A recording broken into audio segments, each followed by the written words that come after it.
श्री वाहिगुरु साहिब जी।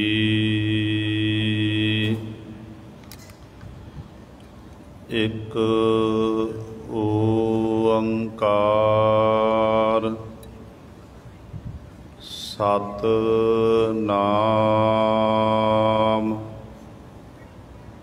करता पुरख निर्भौ निर्वैर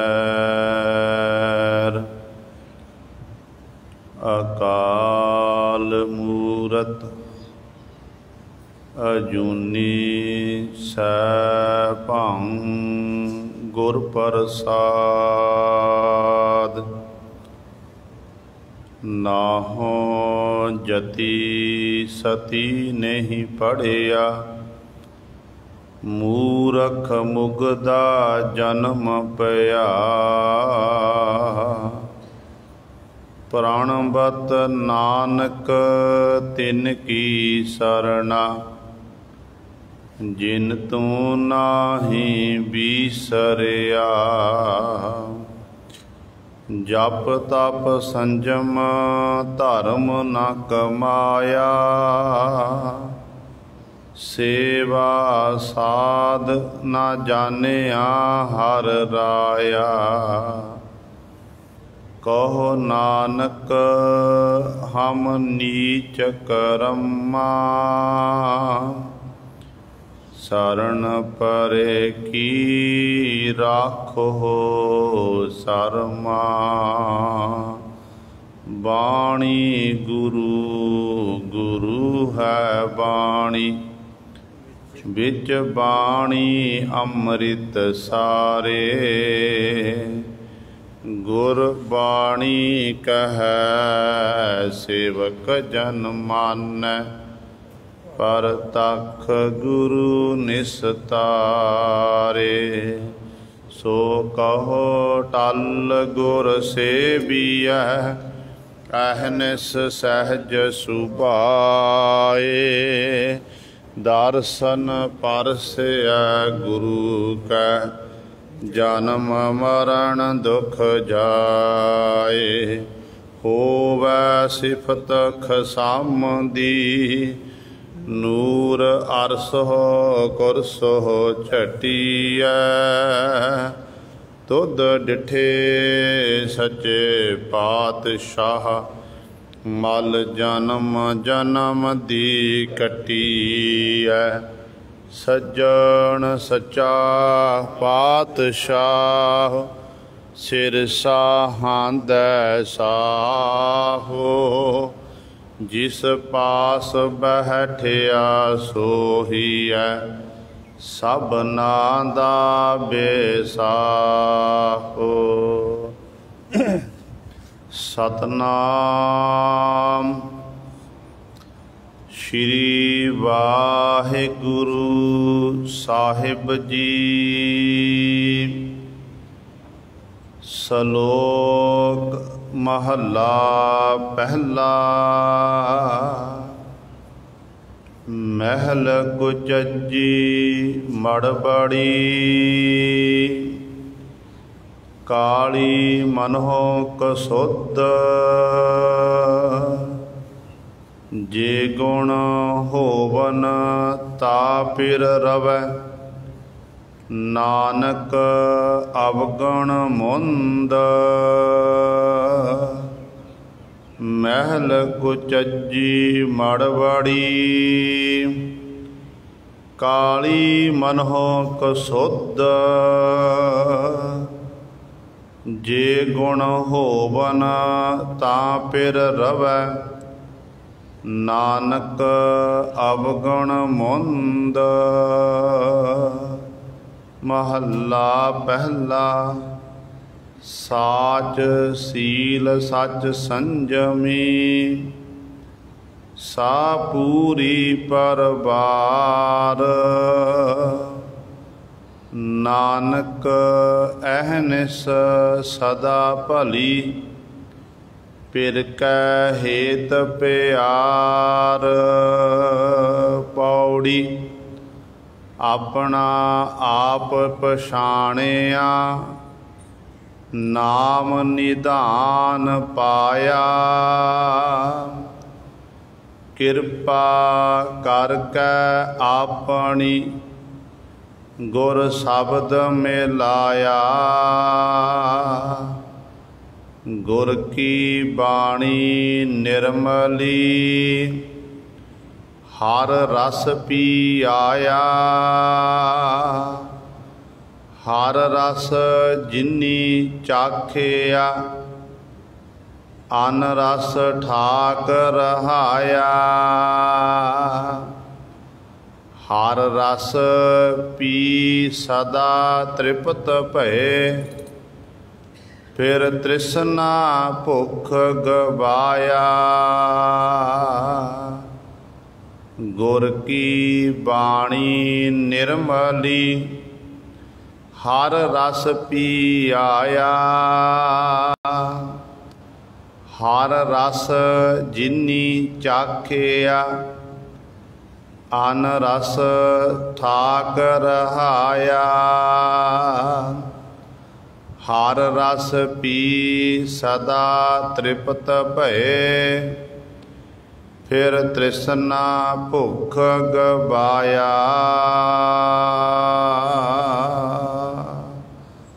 वाहिगुरु जी का खालसा वाहिगुरु जी की फतेह। परम सन्मानयोग जुगो जुग अटल चबर छतर तख दे मालक। बाणी के बोहित जाहरा जहूर हाजरा हजूर।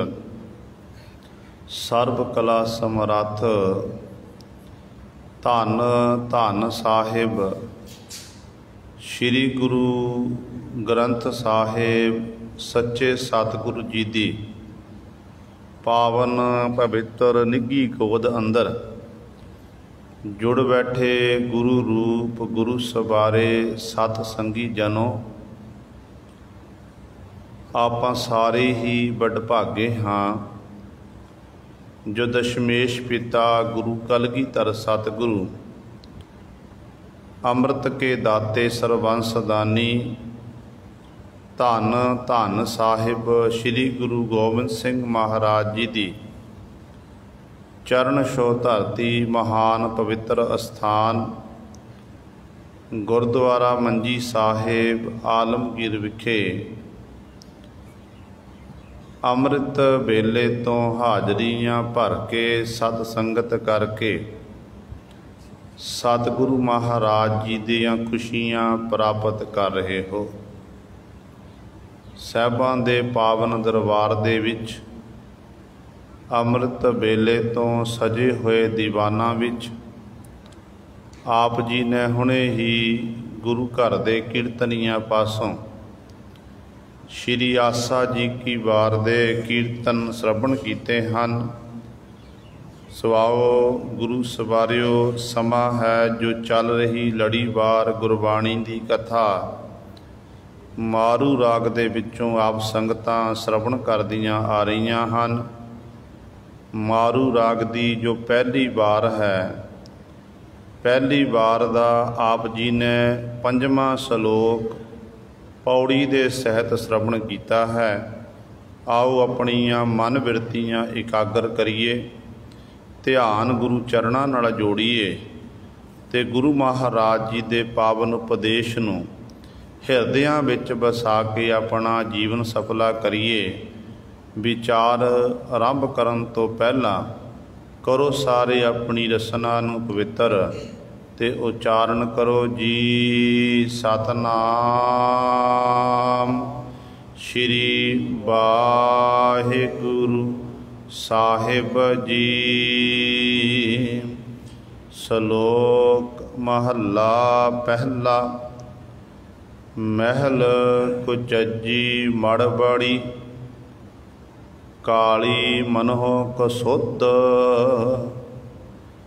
जे गुण होवन ता पिर रवै नानक अवगण मुंद। ਧੰਨ ਧੰਨ ਸਾਹਿਬ ਸ੍ਰੀ ਗੁਰੂ ਨਾਨਕ ਦੇਵ ਮਹਾਰਾਜ ਜੀ ਸਾਡੇ ਉੱਤੇ ਬਖਸ਼ਿਸ਼ ਕਰ ਰਹੇ ਹਨ। ਪਾਵਨ ਸ਼ਲੋਕ ਦੇ ਵਿੱਚ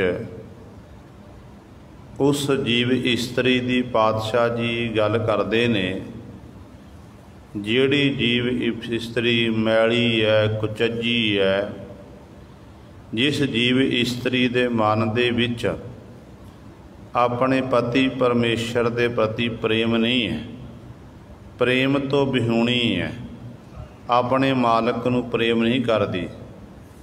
ਤੇ ਪਹਿਲੇ ਸ਼ਲੋਕ ਵਿੱਚ ਪਾਤਸ਼ਾਹ ਜੀ ਨੇ ਛੁੱਟੜ ਇਸਤਰੀ, ਕੁਚੱਜੀ ਇਸਤਰੀ ਦੀ ਗੱਲ ਕੀਤੀ ਹੈ। ਤੇ ਮਹੱਲੇ ਦੇ ਵਿੱਚ ਪਾਤਸ਼ਾਹ ਜੀ ਨੇ ਫਿਰ ਉਹ ਜਿਹੜੀ ਸ਼ੁਭ ਗੁਣਾਂ ਵਾਲੀ ਇਸਤਰੀ ਹੈ, ਜਿਹਦਾ ਆਪਣੇ ਪਤੀ ਪਰਮੇਸ਼ਰ ਨਾਲ ਪਿਆਰ ਹੈ, ਪਤੀ ਪਰਮੇਸ਼ਰ ਦੀ ਹਰ ਸਮੇਂ ਉਹ ਆਗਿਆ ਵਿੱਚ ਚੱਲਦੀ ਹੈ, ਉਹ ਜੀਵ ਇਸਤਰੀ ਦੇ ਜੀਵਨ ਬਾਬਤ ਸਤਿਗੁਰੂ ਜੀ ਨੇ ਬਿਆਨ ਕੀਤਾ ਹੈ।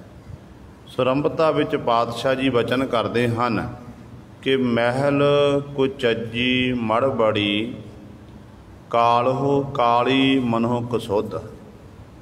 ਕਹਿੰਦੇ ਨੇ ਇੱਕ ਇਸਤਰੀ, ਜੀਵ ਇਸਤਰੀ ਜਿਹੜੀ ਕੁਚੱਜੀ ਹੈ, ਕੁਚੱਜੀ ਭਾਵ ਖੋਟੇ ਲੱਖਣਾਂ ਵਾਲੀ, ਜਿਹੜੇ ਮਾੜੇ ਕਰਮ ਕਰਨ ਵਾਲੀ ਹੈ, ਆਪਣੇ ਪਤੀ ਪਰਮੇਸ਼ਰ ਨੂੰ ਛੱਡ ਕੇ ਥਾਵਾਂ ਥਾਵਾਂ 'ਤੇ ਵਿਚਰਨ ਵਾਲੀ ਹੈ। ਕਹਿੰਦੇ ਉਸ ਜੀਵ ਇਸਤਰੀ ਦੀ ਹਾਲਤ ਕਿਹੋ ਜਿਹੀ ਹੈ? ਕਹਿੰਦੇ ਕਾਲੀ ਮਨਹੁ ਕਸੁੱਧ। ਬੇਸ਼ੱਕ ਉਹ ਬਾਹਰੋਂ ਗੋਰੀ ਚਿੱਟੀ ਹੈ, ਨੈਣ ਨਕਸ਼ ਵਧੀਆ ਨੇ, ਪਰ ਮਨ ਕਰਕੇ ਕਹਿੰਦੇ ਉਹ ਕਾਲੀ ਹੈ, ਉਹਦਾ ਮਨ ਕਾਲਾ ਹੈ, ਕਸੁੱਧ ਹੈ, ਉਹ ਸ਼ੁੱਧ ਨਹੀਂ ਹੈ। ਤੇ ਇਸ ਤਰ੍ਹਾਂ ਉਹ ਆਪਣੇ ਕਦੇ ਵੀ ਇਹੋ ਜਿਹੀ ਇਸਤਰੀ ਜਿਹੜੀ ਹੈ ਆਪਣੇ ਪਤੀ ਪਰਮੇਸ਼ਰ ਦਾ ਪ੍ਰੇਮ ਨਹੀਂ ਪ੍ਰਾਪਤ ਕਰ ਸਕਦੀ ਹੈ। ਗੁਰੂ ਗ੍ਰੰਥ ਸਾਹਿਬ ਮਹਾਰਾਜ ਦੇ ਵਿੱਚ ਬਹੁਤ ਸਾਰੇ ਸ਼ਬਦ ਜੀਵ ਇਸਤਰੀ ਦੇ ਪਰਥਾਏ ਸਤਿਗੁਰੂ ਜੀ ਨੇ ਉਚਾਰਨ ਕੀਤੇ ਹਨ। ਜਿਵੇਂ ਆਪਾਂ ਸੋਰਠ ਦੀ ਵਾਰ ਦੇ ਵਿੱਚ ਸਤਿਗੁਰੂ ਮਹਾਰਾਜ ਦੇ ਬਚਨ ਪੜ੍ਹਦੇ ਹਾਂ। ਸਤਿਗੁਰੂ ਕਹਿੰਦੇ ਨੇ, ਬਿਨ ਸ਼ਬਦੈ ਸੁਧ ਨ ਹੋਵੇ, ਜੇ ਅਨੇਕ ਕਰੈ ਸ਼ਿਗਾਰ, ਪਿਰ ਕੀ ਸਾਰ ਨ ਜਾਣੇ, ਦੂਜੈ ਭਾਏ ਪਿਆਰ, ਸਾਕ ਸੁਧ ਸਾ ਕੁਲੱਖਣੀ, ਨਾਨਕ ਨਾਰੀ ਵਿੱਚ ਕੁਨਾਰ। ਕਹਿੰਦੇ ਉਹ ਕਸੁੱਧ ਹੈ, ਸ਼ੁੱਧ ਨਹੀਂ ਹੈ, ਉਹ ਕੁਲੱਖਣੀ ਖੋਟੇ ਲੱਖਣਾਂ ਵਾਲੀ ਹੈ। ਤੇ ਪਾਤਸ਼ਾਹ ਕਹਿੰਦੇ ਉਹ ਨਾਰੀਆਂ ਵਿੱਚੋਂ ਕੁਨਾਰ ਇਸਤਰੀ ਹੈ, ਭਾਵ ਭੈੜੀ ਇਸਤਰੀ ਹੈ, ਚੰਗੀ ਨਹੀਂ ਹੈ, ਜਿਸ ਇਸਤਰੀ ਦਾ ਗੁਰੂ ਦੇ ਸ਼ਬਦ ਨਾਲ ਪ੍ਰੇਮ ਨਹੀਂ ਪਿਆ। ਜੇ ਤੂੰ ਇਹ ਜੀਵ ਇਸਤਰੀ ਚਾਹੁੰਦੀ ਹੈ ਕਿ ਮੇਰਾ ਹਿਰਦਾ ਸ਼ੁੱਧ ਹੋ ਜਾਵੇ, ਮੇਰੇ ਅੰਦਰ ਦੀ ਮੈਲ ਖਤਮ ਹੋ ਜਾਵੇ, ਕਹਿੰਦੇ ਤੈਨੂੰ ਸ਼ਬਦ ਦਾ ਅਭਿਆਸ ਕਰਨਾ ਪਵੇਗਾ, ਗੁਰ ਸ਼ਬਦ ਨਾਲ ਜੁੜਨਾ ਪਵੇਗਾ। ਜਿਉਂ-ਜਿਉਂ ਗੁਰ ਸ਼ਬਦ ਦਾ ਅਭਿਆਸ ਜੀਵ ਇਸਤਰੀ ਤੋਂ ਕਰਦੀ ਜਾਵੇਗੀ, ਤੇਰਾ ਅੰਤःਕਰਨ ਸ਼ੁੱਧ ਹੋ ਜਾਵੇਗਾ। ਕਿਉਂਕਿ ਗੁਰੂ ਸਵਾਰਿਓ, ਇਹ ਗੁਰ ਸ਼ਬਦ ਹੀ ਇੱਕ ਐਸਾ ਹੈ ਜਿਹਦੇ ਰਾਹੀਂ ਸਾਡੇ ਅੰਦਰ ਦੀ ਮੈਲ ਉਤਰ ਸਕਦੀ ਹੈ। ਸਰੀਰ ਨੂੰ, ਸਾਡਾ ਸਰੀਰ ਮੈਲਾ ਹੋਇਆ, ਆਪਾਂ ਰਾਤ ਸੁੱਤੇ, ਸਵੇਰ ਵੇਲੇ ਉੱਠੇ ਹੈ, ਉੱਠ ਕੇ ਆਪਣਾ ਦਾਤਨ ਕੋਲਾ ਬੁਰਸ਼ ਇਤਿਆਦਿ ਕੀਤਾ, ਇਸ਼ਨਾਨ ਕੀਤਾ, ਸਰੀਰ ਸ਼ੁੱਧ ਹੋ ਗਿਆ, ਬਾਹਰ ਸਾਡਾ ਸ਼ੁੱਧ ਹੋ ਗਿਆ, ਪਰ ਅੰਦਰ ਜਿਹੜਾ ਸਾਡੇ ਮੈਲ ਭਰੀ ਹੋਈ ਹੈ, ਉਹ ਮੈਲ ਜਿਹੜੀ ਹੈ ਉਹ ਪਾਣੀ ਨਾਲ ਨਹੀਂ ਧੋਤੀ ਜਾਵੇਗੀ, ਉਹ ਸਾਬਣ ਨਾਲ ਨਹੀਂ ਲੱਥੇਗੀ। ਉਸ ਮੈਲ ਨੂੰ ਉਤਾਰਨ ਦੇ ਲਈ ਸਾਨੂੰ ਨਾਮ ਰੂਪੀ ਜਲ ਦਾ ਇਸਤੇਮਾਲ ਕਰਨਾ ਪਵੇਗਾ, ਸਾਨੂੰ ਗੁਰੂ ਦੇ ਸ਼ਬਦ ਦੀ ਟੇਕ ਲੈਣੀ ਪਵੇਗੀ। ਜਦੋਂ ਗੁਰੂ ਦੇ ਸ਼ਬਦ ਦੀ ਆਪਾਂ ਟੇਕ ਨਹੀਂ ਲੈਂਦੇ, ਭਾਵ ਬਾਣੀ ਨਹੀਂ ਪੜ੍ਹਦੇ, ਬਾਣੀ ਨੂੰ ਵਿਚਾਰਦੇ ਨਹੀਂ, ਉਦੋਂ ਤੱਕ ਗੁਰੂ ਸਵਾਰੇ ਸਾਡਾ ਅੰਤःਕਰਨ ਸ਼ੁੱਧ ਨਹੀਂ ਹੋ ਸਕਦਾ ਹੈ, ਅੰਤःਕਰਨ ਸ਼ੁੱਧ ਨਹੀਂ ਹੋ ਸਕਦਾ। ਸੁਚੱਜੀ ਇਸਤਰੀ ਤੇ ਕੁਚੱਜੀ ਇਸਤਰੀ, ਦੋਨਾਂ ਇਸਤਰੀ ਦੀ ਪਾਤਸ਼ਾਹ ਨੇ ਗੱਲ ਕੀਤੀ ਹੈ। ਗੁਰੂ ਗ੍ਰੰਥ ਸਾਹਿਬ ਮਹਾਰਾਜ ਵਿੱਚ ਵੀ ਜਦੋਂ ਆਪਾਂ ਸਤਿਗੁਰ ਦੀ ਬਾਣੀ ਪੜ੍ਹਦੇ ਹਾਂ ਨਾ, ਸੂਹੀ ਰਾਗ ਵਿੱਚ ਸਤਿਗੁਰ ਜੀ ਨੇ ਕੁਚੱਜੀ ਇਸਤਰੀ ਦੀ ਗੱਲ ਕੀਤੀ ਅਤੇ ਗੁਣਵੰਤੀ ਇਸਤਰੀ ਦੀ ਗੱਲ ਕੀਤੀ, ਜਿਹਦੇ 'ਚ ਸ਼ੁਭ ਗੁਣ ਨੇ। ਅਤੇ ਸਤਿਗੁਰੂ ਜੀ ਦੇਖੋ, ਸਤਿਗੁਰੂ ਮਹਾਰਾਜ ਸਾਨੂੰ ਸਮਝਾਉਂਦੇ ਨੇ ਕਿ ਭਾਈ ਜਿਵੇਂ ਕਹਿੰਦੇ ਨੇ ਇੱਕ ਸੁਚੱਜੀ ਅਤੇ ਕੁਚੱਜੀ ਇਸਤਰੀ, ਇੱਕ ਇਸਤਰੀ ਜਿਹੜੇ ਆਪਣੇ ਪਤੀ ਨਾਲ ਅਥਾਹ ਪ੍ਰੇਮ ਕਰਦੀ ਹੈ, ਪਤੀ ਦੀ ਬੜੀ ਆਗਿਆਕਾਰੀ ਹੈ ਅਤੇ ਪਤੀ ਨਾਲ ਬੜਾ ਪ੍ਰੇਮ। ਕਹਿੰਦੇ ਨੇ ਪਤੀ ਸਾਰਾ ਦਿਨ ਬਾਹਰ ਕੰਮ ਕਰਕੇ ਆਇਆ, ਰਾਤ ਵੇਲੇ ਥੱਕਿਆ ਹੋਇਆ ਟੁੱਟਿਆ ਹੋਇਆ ਘਰ ਪਹੁੰਚਿਆ, ਅਤੇ ਜਦੋਂ ਘਰ ਪਹੁੰਚਿਆ ਉਹਨੂੰ ਲੱਗੀ ਹੈ ਪਿਆਸ, ਆਪਣੀ ਘਰਵਾਲੀ ਨੂੰ ਕਹਿਣ ਲੱਗ, ਸੱਜੀ ਇਸਤਰੀ ਉਹਨੂੰ ਆਖਣ ਲੱਗਿਆ ਕਿ ਮੈਨੂੰ ਪਾਣੀ ਦਾ ਗਲਾਸ ਦੇ, ਪਾਣੀ ਦੇ, ਮੈਂ ਪਾਣੀ ਪੀਣਾ ਹੈ। ਹੁਣ ਜਦੋਂ ਉਹ ਸੁਚੱਜੀ ਇਸਤਰੀ ਪਾਣੀ ਲੈਣ ਵਾਸਤੇ ਰਸੋਈ ਵਿੱਚ ਗਈ ਹੈ, ਉਹਨੇ ਪਾਣੀ ਦਾ ਗਲਾਸ ਭਰਿਆ, ਜਿੰਨੇ ਚਿਰ ਨੂੰ ਉਹ ਵਾਪਸ ਆਈ ਹੈ, ਜਿਹੜੀ ਕੁਰਸੀ ਉੱਤੇ ਜਿਸ ਮੰਜੇ ਉੱਤੇ ਉਹਦਾ ਪਤੀ ਬੈਠਾ ਹੋਇਆ ਸੀ, ਉਹ ਬੈਠਾ ਹੀ ਸੋ ਗਿਆ। ਐਨੇ 'ਚ ਨੂੰ ਨੀਂਦ ਆ ਗਈ। ਨੀਂਦ ਆਈ ਹੈ ਅਤੇ ਦੇਖਦੀ ਆਪਣੇ ਪਤੀ ਵੱਲ ਕਿ ਮੇਰੇ ਪਤੀ ਨੇ ਮੇਰੇ ਪਾਸੋਂ ਪਾਣੀ ਮੰਗਿਆ ਸੀ, ਮੈਂ ਪਤੀ ਨੂੰ ਪਾਣੀ ਪਿਲਾਉਣਾ ਸੀ, ਪਰ ਮੇਰਾ ਪਤੀ ਸੋ ਗਿਆ ਹੈ, ਹੁਣ ਮੈਂ ਕੀ ਕਰਾਂ। ਕਹਿੰਦੇ ਨੇ ਉਸ ਸਮੇਂ ਉਹ ਪਾਣੀ ਦਾ ਗਲਾਸ ਲੈ ਕੇ ਸਾਰੀ ਰਾਤ ਹੀ ਖਲੋਤੀ ਰਹੀ, ਸਾਰੀ ਰਾਤ ਖਲੋਤੀ ਰਹੀ। ਅਤੇ ਇਹ ਮਨ 'ਚ ਸੋਚ ਸੀ, ਜੇ ਮੈਂ ਸੋ ਗਈ ਕਿਤੇ ਇਹ ਨਾ ਹੋਵੇ ਕਿ ਮੇਰਾ ਪਤੀ ਜਾਗ ਜਾਵੇ, ਪਤੀ ਨੇ ਫਿਰ ਪਾਣੀ ਮੰਗਣਾ, ਮੈਂ ਸੁੱਤੀ ਹੋਵਾਂਗੀ, ਪਾਣੀ ਕੌਣ ਪਿਲਾਵੇਗਾ। ਅਤੇ ਗੁਰੂ ਸਵਾਰੇ ਸਾਰੀ ਰਾਤ ਸੁੱਤੀ ਰਹੀ, ਸਾਰੀ ਰਾਤ ਜਾਗਦੀ ਰਹੀ, ਪਾਣੀ ਦਾ ਗਲਾਸ ਫੜ ਖਲੋਤੀ ਰਹੀ। ਸਵੇਰ ਵੇਲੇ ਪਤੀ ਦੀ ਅੱਖ ਖੁੱਲ੍ਹੀ, ਨੀਂਦ ਪੂਰੀ ਹੋਈ, ਅਤੇ ਸਾਹਮਣੇ ਆਪਣੀ ਘਰਵਾਲੀ ਨੂੰ ਦੇਖਦਾ ਕਿ ਗਲਾਸ ਪਾਣੀ ਦਾ ਹੱਥ ਵਿੱਚ ਪਕੜਿਆ ਹੋਇਆ। ਅਤੇ ਉਦੋਂ ਫਿਰ ਉਹ ਇਸਤਰੀ ਦੇਖ ਕੇ ਕਹਿਣ ਲੱਗ, ਜਦੋਂ ਆਪਣੀ ਪਤਨੀ ਨੂੰ ਦੇਖਿਆ ਅਤੇ ਕਹਿਣ ਲੱਗਿਆ, ਭਾਗਵਾਨ ਤੂੰ ਕਿਵੇਂ ਖਲੋਤੀ ਹੈ। ਕਹਿਣ ਲੱਗੀ, ਪਤੀ ਜੀ ਤੁਸੀਂ ਰਾਤ ਵੇਲੇ ਪਾਣੀ ਮੰਗਿਆ ਸੀ, ਜਦੋਂ ਮੈਂ ਜਲ ਲੈਣ ਵਾਸਤੇ ਗਈ ਐਨੇ ਚਿਰ ਨੂੰ ਤੁਸੀਂ ਸੋ ਗਏ ਸਨ, ਅਤੇ ਮੈਂ ਉਡੀਕ ਕਰਦੀ ਸੀ ਕਿ ਜਦੋਂ ਆਪ ਜੀ ਜਾਗਣਗੇ ਉਦੋਂ ਮੈਂ ਆਪ ਜੀ ਨੂੰ ਜਲ ਛਕਾਵਾਂ। ਇਹ ਤਾਂ ਹੋ ਗਈ ਪ੍ਰਤੀਵਰਤਾ ਇਸਤਰੀ। ਹੁਣ ਜਦੋਂ ਇਹ ਖਬਰ ਕਹਿੰਦੇ ਨੇ ਸਾਰੇ ਨਗਰ 'ਚ ਫੈਲ ਗਈ, ਪਿੰਡ ਵਿੱਚ ਫੈਲ ਗਈ ਕਿ ਫਲਾਣੇ ਦੀ ਘਰਵਾਲੀ ਜੇ ਪਤੀ ਨੇ ਉਹਨੇ ਪਾਣੀ ਮੰਗਿਆ ਅਤੇ ਸਾਰੀ ਰਾਤ ਖਲੋਤੀ ਰਹੀ, ਉਹਦੀਆਂ ਸਿਫਤਾਂ ਘਰ ਘਰ ਹੋਣ ਲੱਗ ਪਈਆਂ। ਕਹਿੰਦੇ ਨੇ ਜਿਹੜਾ ਨਗਰ ਦਾ ਰਾਜਾ ਸੀ, ਨਗਰ ਦੇ ਰਾਜੇ ਤੱਕ ਇਹ ਖਬਰ ਪਹੁੰਚੀ, ਅਤੇ ਨਗਰ ਦਾ ਰਾਜਾ ਬੜਾ ਪ੍ਰਸੰਨ ਹੋਇਆ, ਅਤੇ ਨਗਰ ਦੇ ਰਾਜੇ ਨੇ ਉਸ ਇਸਤਰੀ ਨੂੰ ਸੱਦ ਕੇ ਆਪਣੇ ਵੱਲੋਂ ਇਨਾਮ ਦੇਣਾ ਕੀਤਾ। ਇਨਾਮ ਦਿੱਤਾ ਕਿ ਤੂੰ ਆਪਣੇ ਪ੍ਰਤੀਬੱਧਤਾ ਧਰਮ 'ਚ ਪਰਪੱਕ ਹੈ, ਆਪਣੇ ਪਤੀ ਦੀ ਟਹਿਲ ਸੇਵਾ ਕਰਦੀ ਹੈ। ਅਤੇ ਗੁਰੂ ਸਵਾਰੇ ਜਦੋਂ ਇਨਾਮ ਮਿਲਿਆ, ਜਦੋਂ ਗੁਆਂਢਣ ਨੂੰ ਪਤਾ ਲੱਗਿਆ ਕਿ ਮੇਰੀ ਗੁਆਂਢਣ ਨੇ ਇਸ ਤਰ੍ਹਾਂ ਕੀਤਾ, ਉਹਨੂੰ ਰਾਜੇ ਪਾਸੋਂ ਇਨਾਮ ਮਿਲਿਆ ਏ, ਕਹਿੰਦੇ ਨੇ ਉਦੋਂ ਉਹਨੇ ਆਪਣੇ ਪਤੀ ਨੂੰ ਆਵਾਜ਼ ਮਾਰੀ, ਕਹਿਣ ਲੱਗੇ ਦੇਖੋ ਗੁਆਂਢਣ ਦੀ ਚਰਚਾ ਸਾਰੀਆਂ ਥਾਵਾਂ 'ਤੇ ਹੋ ਰਹੀ ਹੈ, ਬੱਚੇ ਕੀ ਬਜ਼ੁਰਗ ਕੀ, ਇੱਥੋਂ ਤੱਕ ਰਾਜੇ ਇਹਨਾਂ ਨੂੰ ਇਨਾਮ ਦੇਣਾ ਕੀਤਾ, ਅਤੇ ਮੈਂ ਵੀ ਰਾਜੇ ਪਾਸੋਂ ਇਨਾਮ ਲੈਣਾ ਚਾਹੁੰਦੀ। ਇਹ ਕੁਚੱਜੀ ਇਸਤਰੀ ਆਉਣੇ ਕਹਿਣ ਲੱਗੀ, ਮੈਂ ਵੀ ਰਾਜੇ ਪਾਸੋਂ ਇਨਾਮ ਲੈਣਾ ਚਾਹੁੰਦੀ ਹਾਂ। ਇਹਦਾ ਪਤੀ ਕਹਿਣ ਲੱਗਿਆ, ਤੈਨੂੰ ਫਿਰ ਚੰਗੇ ਕਰਮ ਕਰਨੇ ਪੈਣਗੇ, ਜੇ ਚੰਗਾ ਕਰਮ ਕਰੇਗੀ ਤਾਂ ਤੈਨੂੰ ਇਨਾਮ ਮਿਲਣਾ ਹੈ। ਕਹਿਣ ਲੱਗਿਆ ਨਹੀਂ, ਕਹਿਣ ਲੱਗੀ ਮੈਂ ਚੰਗਾ ਕੰਮ ਕਰਾਂਗੀ। ਕਹਿਣ ਲੱਗੇ ਕੀ ਕਰੇਗੀ। ਕਹਿਣ ਲੱਗਿਆ ਜੋ ਮੇਰੀ ਗੁਆਂਢਣ ਨੇ ਕੀਤਾ ਹੈ। ਤੁਸੀਂ ਕੰਮ ਤੋਂ ਆਉਣਾ, ਥੱਕੇ ਹੋਣਗੇ, ਮੈਂ ਤੁਹਾਨੂੰ ਤੁਸੀਂ ਪਾਣੀ ਮੰਗਣਾ, ਮੈਂ ਪਾਣੀ ਦਾ ਗਲਾਸ ਲੈ ਕੇ ਆਵਾਂਗੀ। जिन्ने चਿਰ ਨੂੰ मैं पानी का गिलास लैके आना तुसी चुप करके सो जाना, मैं सारी रात ही खलोती रहांगी, तुसी अख नहीं खोलनी है। तो मैं जाके फिर कहांगी कि मैनू भी इनाम दो, मैं भी सारी रात खलोती रही। तो कहते ने उहदा पति जदों गया काम ते शाम वेले घर आया तो कहन लगी, पति जी सौना नहीं, मैं तुहाडे लई पानी लैके आउंदी हाँ। कहते पानी का गिलास भर के लैके आई, इन्ने चिर नूं गुरु सवारिओ जिवें उन्हें सिखाया सी कि तुसीं हुण सौना है, नींद नहीं आ रही उन्होंने बेचारे नूं, नींद नहीं आ रही है, पर अपनी पत्नी तो डरदा किते घर विच कलह कलेश ना पै जावे। तो कहते उदों जान बुझ के अपने अखां बंद कर लईआं, अखां बंद कीतियां ने। तो फिर इनू जब अखां बंद की थकिया हारिया सी, सो गया, नींद आ गई। ये कुछ कु समा 10 मिनट 15 मिनट खलोती, कहन लगी इन्ना लम्मा समा सारी रात कौन कढे, इत्थे किहड़ा किसी नूं पता लगना है।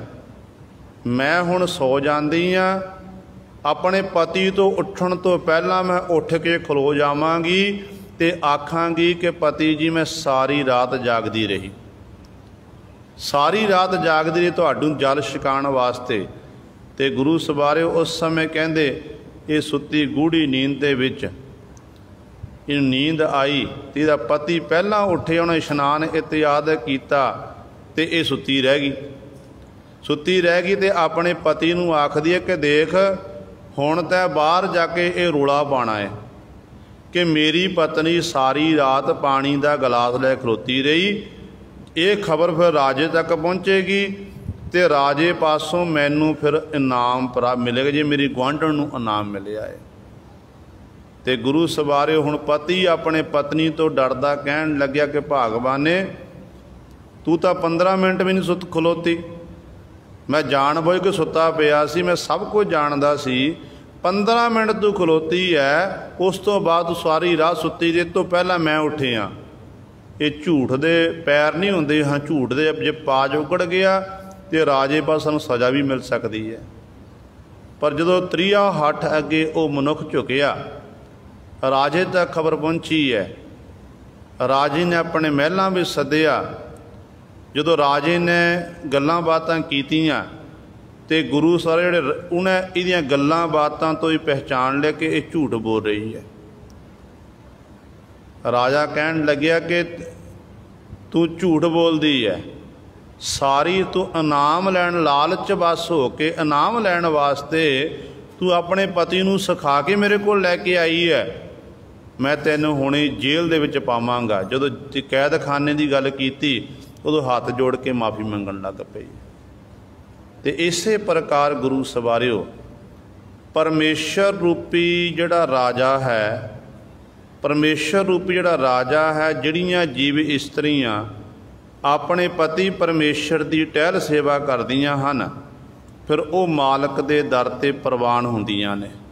पर जिहड़ियां कुचज्जियां इस्त्रियां ने अपने पति परमेश्वर का साथ छड्ड के थावां थावां ते जाके अपना सीस झुकांदियां फिरदियां ने, ਉਹ फिर उन्होंने काली मनुख सुध वो मन करके कालियां हुंदियां हन। तो उन्होंने अंदर मैं पुणा हुंदा, हंकार हुंदा है, हर समय वो हंगता ममता दे विच ही अपने जीवन नूं बतीत करदियां हन। ते लंघ राग दे विच धन गुरु नानक देव महाराज दे बचन ने सतगुरु जी समझाउंदे ने, कहंदे ने जीवी इस्त्री नूं उपदेश दिंदे ने कि इयानड़िए मानड़ा काय करे, आपनड़ा कर हरंगो की ना मणेह, सोह नेड़ै धन कमलिए बाहर क्या ढूंढे, भै किया देह सलाइया नैणी भाव का कर सीगारो, ता सुहागण जानिए लागी जासो धरे प्यारो। गुरु नानक साहब महाराज उपदेश दिंदे ने, कहंदे इयानड़िए बेसमझ जीव इस्तरीए, कहंदे तू काए मान करे, मान क्यों करदी फिरदी, क्यों हंकार विच अफरी फिरदी है, तेरे अंदर हंकार है, हंगता ममता दे विच तू खचत होई फिरदी है। ਆਪਨੜਾ ਕਰ ਹਰੰਗੋ ਕੀ ਨਾ ਮੜੇ। ਤੈਨੂੰ ਪਤਾ ਹੈ ਤੇਰਾ ਜਿਹੜਾ ਪਤੀ ਪਰਮੇਸ਼ਰ ਤੇਰੇ ਹਿਰਦੇ ਰੂਪੀ ਘਰ ਦੇ ਵਿੱਚ ਹੀ ਹੈ, ਤੂੰ ਉਹਦੇ ਪ੍ਰੇਮ ਨੂੰ, ਉਹਦੇ ਆਨੰਦ ਨੂੰ ਕਿਉਂ ਨਹੀਂ ਮਾਣਦੀ, ਉਹਦੇ ਨਾਮ ਰੰਗ 'ਚ ਕਿਉਂ ਨਹੀਂ ਰੰਗੀ ਜਾਂਦੀ।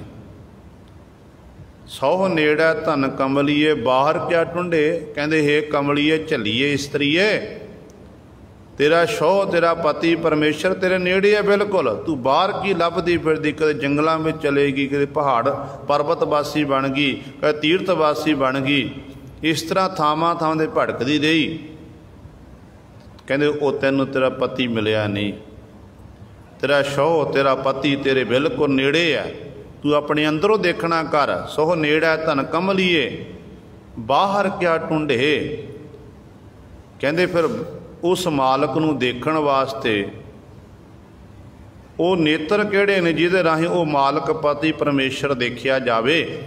ਤੇ ਅੱਗੋਂ ਸਤਿਗੁਰੂ ਜੀ ਉੱਤਰ ਦਿੰਦੇ ਨੇ, ਕਹਿੰਦੇ ਨੇ ਭੈ ਕੀਆਂ ਦੇ ਸਲਾਈਆਂ ਨੈਣੀ ਭਾਵ ਕਾ ਕਰ ਸ਼ਿਗਾਰੋ।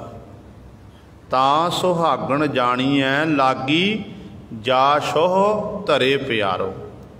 ਭੈ ਕੀਆਂ ਦੇ ਸਲਾਈਆਂ, ਜਿਹੜਾ ਪਰਮੇਸ਼ਰ ਦਾ ਭੈ, ਗੁਰੂ ਦਾ ਭੈ, ਡਰ ਵਿੱਚ ਮਨ ਰੱਖਣਾ, ਉਹਦੇ ਡਰ ਵਿੱਚ ਰਹਿਣਾ, ਤੇ ਜਿਹੜਾ ਗੁਰੂ ਦਾ ਗਿਆਨ ਹੈ, ਇਹ ਗੁਰੂ ਦਾ ਗਿਆਨ ਕਹਿੰਦੇ ਆਪਣੇ ਨੇਤਰਾਂ ਵਿੱਚ ਕਹਿੰਦੇ ਇੱਕ ਤਰ੍ਹਾਂ ਸਲਾਈਆਂ ਲਾਣੀਆਂ, ਕੱਜਲ ਪਾਉਣਾ, ਸੁਰਮਾ ਪਾਉਣਾ। ਜਦੋਂ ਗੁਰੂ ਦਾ ਗਿਆਨ ਰੂਪੀ ਸੁਰਮਾ ਆਪਣੇ ਨੇਤਰਾਂ ਵਿੱਚ ਪਾਵਾਂਗੇ, ਕਹਿੰਦੇ ਫਿਰ ਕਹਿੰਦੇ ਉਹ ਜਿਹੜਾ ਪਤੀ ਪਰਮੇਸ਼ਰ ਤੈਨੂੰ ਦਿਖਾਈ ਦੇਵੇਗਾ। ਭਾਵਕਾ ਕਹਿੰਦੇ ਭਾਵ ਪ੍ਰੇਮ ਦਾ ਸ਼ਿੰਗਾਰ ਕਰਨਾ ਕਰ। ਤਾਂ ਸੁਹਾਗਣ ਜਾਣੀਐ ਜਾ ਸੋ ਧਰੇ ਪਿਆਰੋ। ਕਹਿ ਸੁਹਾਗਵੰਤੀ ਇਸਤਰੀ ਤੂੰ ਤਾਂ ਜਾਣੀ ਜਾਵੇਗੀ ਜਦੋਂ ਤੇਰਾ ਸ਼ੌਹ ਪਤੀ ਪਰਮੇਸ਼ਰ ਨਾਲ ਪਿਆਰੋ ਪਿਆਰ ਪੈਦਾ ਹੋ ਗਿਆ। ਜੇ ਪਿਆਰ ਤੋਂ ਵਿਹੂਣੀ ਹੈ ਫਿਰ ਤੂੰ ਇਸ ਤਰ੍ਹਾਂ ਭਟਕਣਾ ਵਿੱਚ ਹੀ ਰਵੇਗੀ, ਤੈਨੂੰ ਆਪਣੇ ਪਤੀ ਪਰਮੇਸ਼ਰ ਦੀ ਪ੍ਰਸੰਨਤਾ ਨਹੀਂ ਪ੍ਰਾਪਤ ਹੋਵੇਗੀ। ਤੇ ਗੁਰੂ ਸਾਹਿਬਾਨ ਜੀ ਇੱਥੇ ਬਚਨ ਕਰਦੇ ਨੇ, ਕਹਿੰਦੇ ਨੇ ਕੁਚੱਜੀ ਇਸਤਰੀ ਦਾ ਸਤਿਗੁਰੂ ਜੀ ਹਵਾਲਾ ਦਿੰਦੇ ਨੇ ਕਿ ਮਹਿਲ ਕੁਚੱਜੀ ਮੜਬੜੀ ਕਾਲੀ ਮਨੋਂ ਕਸੁੱਧ। ਕਹਿੰਦੇ ਕੁਚੱਜੀ ਬੇਸਮਝ ਇਸਤਰੀ ਜਿਹਨੂੰ ਕਿਸੇ ਪ੍ਰਕਾਰ ਦੀ ਸੋਝੀ ਨਹੀਂ ਹੈ। ਕਹਿੰਦੇ ਇਸ ਤਰ੍ਹਾਂ ਹੰਕਾਰ ਵਿੱਚ ਅਫਰੀ ਫਿਰਦੀ ਹੈ ਕਿ ਕਾਲੀ ਮਨੋਂ ਕਸਮਾਨ ਕਰ। ਕਹਿੰਦੇ ਕਾਲੀ ਹੈ ਕਸੁੱਧ, ਉਹ ਸ਼ੁੱਧ ਨਹੀਂ ਹੈ। ਇਸ ਤਰ੍ਹਾਂ ਉਹ ਕਸੁੱਧ ਇਸਤਰੀ ਹੈ। ਜੇ ਗੁਣ ਹੋਵਣ ਤਾਂ ਫਿਰ ਰਵੈ ਨਾਨਕ ਅਵਗਣ ਮੁੰਦ। ਤੇ ਸਤਿਗੁਰੂ ਜੀ ਕਹਿੰਦੇ ਜੇ ਗੁਣ ਹੋਵਣ, ਜੇ ਸ਼ੁਭ ਗੁਣ ਹੋਣ ਹਿਰਦੇ ਅੰਦਰ, ਸਤ ਸੰਤੋਖ ਦਇਆ ਧਰਮ ਵਿਚਾਰ ਹੋਵੇ, ਜੇ ਆਪਣੇ ਪਤੀ ਪਰਮੇਸ਼ਰ ਦੇ ਪ੍ਰਤੀ ਪ੍ਰੇਮ ਹੋਵੇ, ਸ਼ੁਭ ਗੁਣਾਂ ਦੇ ਰਾਹੀਂ ਹੀ ਫਿਰ ਰੱਬ ਹੈ ਪਤੀ ਪਰਮੇਸ਼ਰ ਦਾ ਪ੍ਰੇਮ ਤੈਨੂੰ ਪ੍ਰਾਪਤ ਹੋ ਸਕਦਾ। ਤੂੰ ਉਸ ਪਤੀ ਪਰਮੇਸ਼ਰ ਦਾ ਜਸ ਕਰ ਸਕਦੀ ਹੈ। ਪਰ ਕਹਿੰਦੇ ਤੇਰੇ ਅੰਦਰ ਤਾਂ ਔਗਣ ਹਨ। ਨਾਨਕ ਗੁਰੂ ਜੀ ਉਚਾਰਨ ਕਰਦੇ ਹਨ, ਕਹਿੰਦੇ ਤੂੰ ਤਾਂ ਔਗਣਾਂ ਦੀ ਭਰੀ ਹੋਈ ਹੈ, ਇੱਕ ਵੀ ਸ਼ੁਭ ਗੁਣ ਤੇਰੇ ਅੰਦਰ ਨਹੀਂ ਹੈ। ਕਹਿੰਦੇ ਦੱਸ ਫਿਰ ਤੂੰ ਕਿਵੇਂ ਉਸ ਮਾਲਕ ਦੇ ਦਰ 'ਤੇ ਪ੍ਰਵਾਨ ਹੋ ਜਾਵੇਗੀ, ਤੈਨੂੰ ਕਿਵੇਂ ਉਸ ਪਤੀ ਪਰਮੇਸ਼ਰ ਦਾ ਪਿਆਰ ਮਿਲ ਜਾਵੇਗਾ। ਜਿਹੜੇ ਖੋਟੇ ਕਰਮਾਂ ਵਾਲੀ ਇਸਤਰੀ ਹੁੰਦੀ, ਆਪਾਂ ਪ੍ਰਤੱਖ ਤੌਰ 'ਤੇ ਸੰਸਾਰ 'ਚ ਦੇਖੀਏ, ਪਤੀ ਪਤਨੀ ਆਪਣਾ ਜੀਵਨ ਬਤੀਤ ਕਰ ਰਹੇ ਨੇ। ਜਿਹੜੀ ਪਤਨੀ ਆਪਣੇ ਪਰਿਵਾਰ ਨੂੰ, ਸਹੁਰੇ ਪਰਿਵਾਰ ਜਾਂਦੀ ਹੈ, ਆਪਣੇ ਪਰਿਵਾਰ ਨੂੰ ਚੰਗੀ ਤਰ੍ਹਾਂ ਸੰਭਾਲਦੀ ਹੈ, ਉਹਨੂੰ ਫਿਰ ਗੁਰੂ ਸਾਹਿਬ ਲੋਕਾਂ ਨੂੰ ਉਹ ਲੋਕਾਂ ਨੂੰ ਨਹੀਂ ਕਹਿੰਦੀ ਕਿ ਮੇਰੀ ਸਿਫਤ ਕਰੋ। ਲੋਕ ਉਹਦਾ ਸੁਭਾਅ ਦੇਖ ਕੇ, ਚੰਗਾ ਆਚਰਣ ਦੇਖ ਕੇ ਤੇ ਲੋਕ ਸਲਾਹੁੰਦੇ ਨੇ ਕਿ ਫਲਾਣੇ ਦੀ ਨੂੰਹ ਬੜੀ ਚੰਗੀ ਹੈ, ਫਲਾਣੇ ਦੇ ਘਰ ਨੂੰਹ ਆਈ ਹੈ, ਉਹਨੇ ਸਾਰਾ ਘਰ ਸੰਭਾਲ ਲਿਆ, ਬੜੇ ਸਿਆਣੀ ਹੈ, ਤੇ ਲੋਕ ਉਹਦੀਆਂ ਸਿਫਤਾਂ ਕਰਦੇ ਨੇ। ਪਰ ਜਿਹਦੇ ਉਲਟ ਹੀ ਘਰ ਵਿੱਚ ਇਸਤਰੀ ਆਈ ਹੈ, ਆਉਂਦਿਆਂ ਸਾਰ ਹੀ ਕਲਾ ਕਲੇਸ਼ ਪਾ ਦੇਵੇ, ਝਗੜਾ ਹੋਣ ਲੱਗ ਪਵੇ, ਤੇ ਗੁਰੂ ਸਵਾਰੇ ਫਿਰ ਉਹ ਲੋਕ ਕਹਿੰਦੇ ਨੇ, ਉਹੀ ਆਂਢੀ ਗੁਆਂਢੀ ਕਹਿੰਦੇ, ਰਿਸ਼ਤੇਦਾਰ ਕਹਿੰਦੇ ਨੇ ਕਿ ਫਲਾਣੇ ਦੀ ਨੂੰਹ ਬੜੀ ਮਾੜੀ ਆਈ ਹੈ ਤਾਂ ਇਸਤਰੀ ਹੈ ਨਾ। ਉਹ ਵੀ ਇਸਤਰੀ ਤੇ ਦੂਜੀ ਵੀ ਇਸਤਰੀ पर जिहदे विच शुभ गुण ने, जिन्हें अपने परिवार नूं चंगी तरह संभालिया, जिम्मेवारी नाल संभालना कीता, उहदी सिफत सलाह होण लग पई। जिन्हें गुरु सवारे अपने परिवार की संभाल नहीं की तो उन्होंने फिर लोग लाहनतां पाउंदे ने। जिहड़ी अपने आचरण तो डिग जावे ना प्रतख तौर पर इस्तरी, उन्होंने फिर भैड़ी इस्तरी, माड़ी इस्तरी आख्या जाता है। कहते ने बाबा फरीद साहबान जी विचरते हुए जा रहे ने। बाबा फरीद साहबान जी की देखते हैं, एक बेशवा का चवारा, बेशवा बाहर बैठी हुई है तो अपनी उहदी दासी जिहड़ी है उहदी सेवकाणी उहदी सेवा कर रही है। कहते ने अपनी दासी सेवकाणी नूं बेशवा ने आखिया कि सुरमा जिहड़ा है ये तू बरीक करना कर, मैं नेत्रा सुरमा पाउणा है। जदों वो सुरमा जदों उन्हें तैयार किया, तैयार करके सलाई दे नाल गुरु सवारियो बेशवा दे नेत्रां विच पाउण लगी, वो चंगी तरह बरीक नहीं उदों रड़क महसूस होई तो बेशवा ने उस गुस्से विच आके अपनी जिहड़ी सेवकाणी दासी सी उहनूं मारना कीता। दासी सेवकाणी नूं मारिया ते बाबा फरीद साहबान जी घटना देख रहे ने कि कज्जल पाया, सुरमा नेत्रां विच पाया ते सुरमे दी जिहड़ी पीड़ा है, दर्द है, उस रड़क नूं अपने नेत्रां विच इह सहार नहीं सकी। ते उदों सामने बाबा फरीद सारी घटना देखी, अपने नेत्रां दे उत्थों चले गए हन। कहते ने कुछ कु महीने लंघे ने, कुछ कु महीनिਆਂ बाद बाबा फरीद साहबान जी फिर उत्थे आए उस नगर विच। ते अज की देखते ने, एक डैड बॉडी पई हुई है। डैड बॉडी दे विच जिहड़ियां नेत्र ने, नेत्रां विचों जिहड़े इल्लां ने, गिरजां हन, पंछी इत्यादक, ये कहंदे ठुंगा मार मार के उन्होंने अपने घर बनाए हुए हैं। तो बाबा फरीद साहबान जी देखिया बड़ी भैड़ी बदबू आ रही है, तो किसी ने पूछा कि एक किहदी डैड बॉडी पई हुई है। तो अगों लोग कहन लगे ये बेशवा सी। इस बेशवा ने साडे सारे जिन्ने भी नगर के लोग सन, कईयां इस्त्रियां दे घर खुआर कीते, घर खुआर होए जिस करके जदों ये चढ़ाई की दी मौत होई, मौत होने वेले लोकां ने विभचारणी जान के इस भैड़ी इस्त्री का संस्कार नहीं किया। इहदी जिहड़ी लाश है, डैड बॉडी, इस तरह रूड़ियां ते रुड़दी फिरदी है। ते बाबा फरीद जी नूं वो घटना याद आई कि कुछ महीने पहला मैं इत्थे आया सी, उदों इहदी जिहड़ी दासी सेवकाणी है उन्हें इहदे नेत्रां दे विच सुरमा पाया सी, चंगी तरह बरीक नहीं सी, जिस करके इनू रड़क पई, इन्हें अपनी दासी सेवकाणी नूं मारना कीता। ते वो घटना याद लोग इकट्ठे होए ने। ते बाबा फरीद साहब जी ने अपने मुखों बचन कीते, फरीदा जिन लोयण जग मोहिया, से लोयण मैं डिठ, कज्जल रेख न सहंदियां, पंखी सूए बहठ। जिहड़ियां जिहड़े नेत्र के जिस नेत्रा ने सारे जगत नूं मोहिया होया सी, कहते अज वो मैं नेत्र देखना कीते जिहड़े कज्जल सुरमे दी जिहड़ी वो रेत नहीं सह सकदी सन, रड़क नहीं सह सकदी सी। अज कहते हालात इहो जिहे हो गए, उसे ही शरीर दे विच उसे नेत्रां डूंघा मार के पंछियां ने वो नेत्र बाहर कढ़ दिते ने। ते पंछियां ने अपने आलणे बना ले रहण वास्ते घर बनाना कीते हन।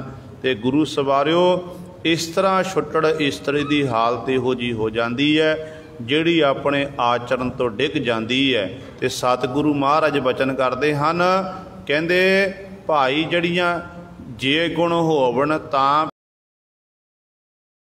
फिर रवै नानक अवगुण मुंद। ਕਹਿੰਦੇ ਜੇ ਸ਼ੁਭ ਗੁਣ ਹੋਵੇ ਨਾ, ਚੰਗੇ ਗੁਣ ਹੋਵੇ, ਚੰਗਿਆਈ ਹੋਵੇ, ਤਾਂ ਫਿਰ ਪਤੀ ਨੂੰ ਕਹਿੰਦਾ ਰਵੈ, ਪਤੀ ਨੂੰ ਉਚਾਰਨ ਕਰ ਸਕਦੀ ਹੈ, ਪਤੀ ਨਾਲ ਪ੍ਰੇਮ ਪੈਦਾ ਹੋ ਸਕਦਾ ਹੈ। ਪਰ ਕਹਿੰਦੇ ਗੱਲ ਤਾਂ ਸਤਿਗੁਰੂ ਕਹਿੰਦੇ ਇਹ ਤਾਂ ਔਗਣ ਮੁੰਦ, ਇਹ ਜੀਵ ਇਸਤਰੀ ਤਾਂ ਔਗਣਾਂ ਦੀ ਭਰੀ ਹੋਈ ਹੈ, ਇੱਕ ਵੀ ਸ਼ੁਭ ਗੁਣ ਨਹੀਂ ਦੇ ਅੰਦਰ। ਕਿ ਸ਼ੁਭ ਗੁਣ ਨਾ ਹੋਣ ਕਰਕੇ ਇਹਦੀ ਹਾਲਤ ਇਹੋ ਜਿਹੀ ਹੈ। ਮਹੱਲਾ ਪਹਿਲਾ। ਸਾਚ ਸੀਲ ਸਚ ਸੰਜਮੀ, ਸਾ ਪੂਰੀ ਪਰਵਾਰ, ਨਾਨਕ ਅਹਨਸ ਸਦਾ ਭਲੀ, ਪਿਰ ਕੈ ਹੇਤ ਪਿਆਰ। ਹੁਣ ਮਹੱਲੇ ਦੇ ਵਿੱਚ ਧੰਨ ਗੁਰੂ ਨਾਨਕ ਦੇਵ ਮਹਾਰਾਜ ਉਸ ਇਸਤਰੀ ਦੀ ਗੱਲ ਕਰਦੇ ਜਿਹੜੀ ਇਸਤਰੀ ਸੁਚੱਜੀ ਹੈ,